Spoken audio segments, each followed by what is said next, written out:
सुबह का अंधेरा अभी पूरी तरह छटा नहीं था। गली में कुत्तों के भौंकने की आवाज और दूर मंदिर की घंटी के बीच एक छोटे से कमरे में अनन्या बैठी थी।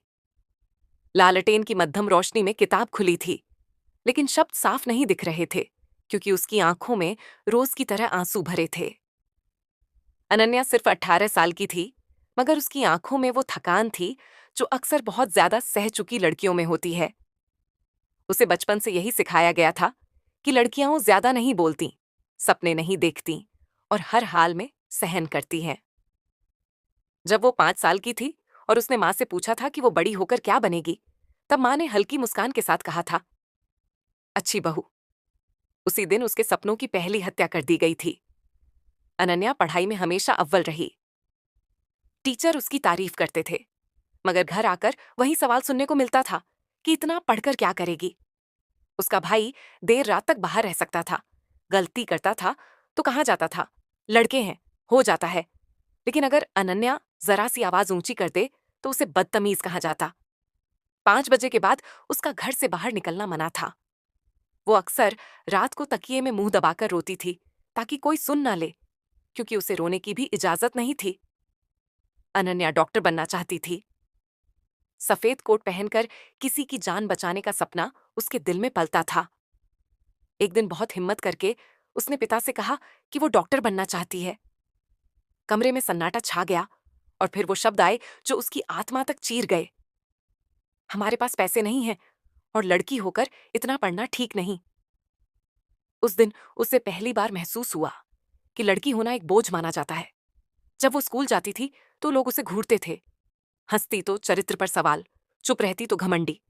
उसके कपड़े, उसकी चाल, उसकी हंसी, हर चीज पर समाज का हक था। एक दिन बस में किसी ने उसे गलत नजर से देखा। वो डर गई, घर आकर मां को बताया, लेकिन मां ने कहा, चुप रहो, बदनामी होगी। उसी दिन अनन्या समझ गई कि लड़कियों की इज्जत उनकी अपनी नहीं होती, समाज की होती है। 12वीं के रिजल्ट वाले दिन अनन्या ने पूरे जिले में टॉप किया।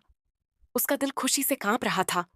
उसे लगा शायद अब सब बदलेगा, लेकिन उसी शाम रिश्तेदार आए और बोले कि अब पढ़ाई बहुत हो गई है, शादी की उम्र हो गई है। उस रात अनन्या छत पर गई और पहली बार उसने अपनी जिंदगी खत्म करने के बारे में सोचा। जब हर सपना मार दिया जाए और हर आवाज दबा दी जाए तो जीना बोझ लगने लगता है। उसने आसमान की तरफ देखा और खुद से पूछा, क्या मेरी जिंदगी बस इतनी ही है? उसी पल उसे अपनी मां की अधूरी ख्वाहिशें याद आईं, जो कभी गाना चाहती थी लेकिन चूल्हे में खो गई।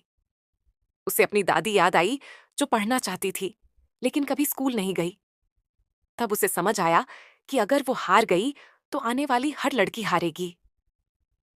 उसने अपने आंसू पोंछे और पहली बार खुद से कहा, नहीं, अब नहीं। अनन्या ने पढ़ाई जारी रखने की जिद की। घर में रोज लड़ाई होती थी, रिश्तेदार ताने मारते थे, लोग बातें बनाते थे, लेकिन वो रुकी नहीं। वो सुबह 4 बजे उठती, घर का काम करती और रात को पढ़ाई करती। कई बार भूखी सोई, कई बार अकेले रोई, मगर हार नहीं मानी, क्योंकि अब वो सिर्फ अपने लिए नहीं लड़ रही थी, वो हर उस लड़की के लिए लड़ रही थी जो चुपचाप सह रही थी। सालों बाद अनन्या डॉक्टर बन गई।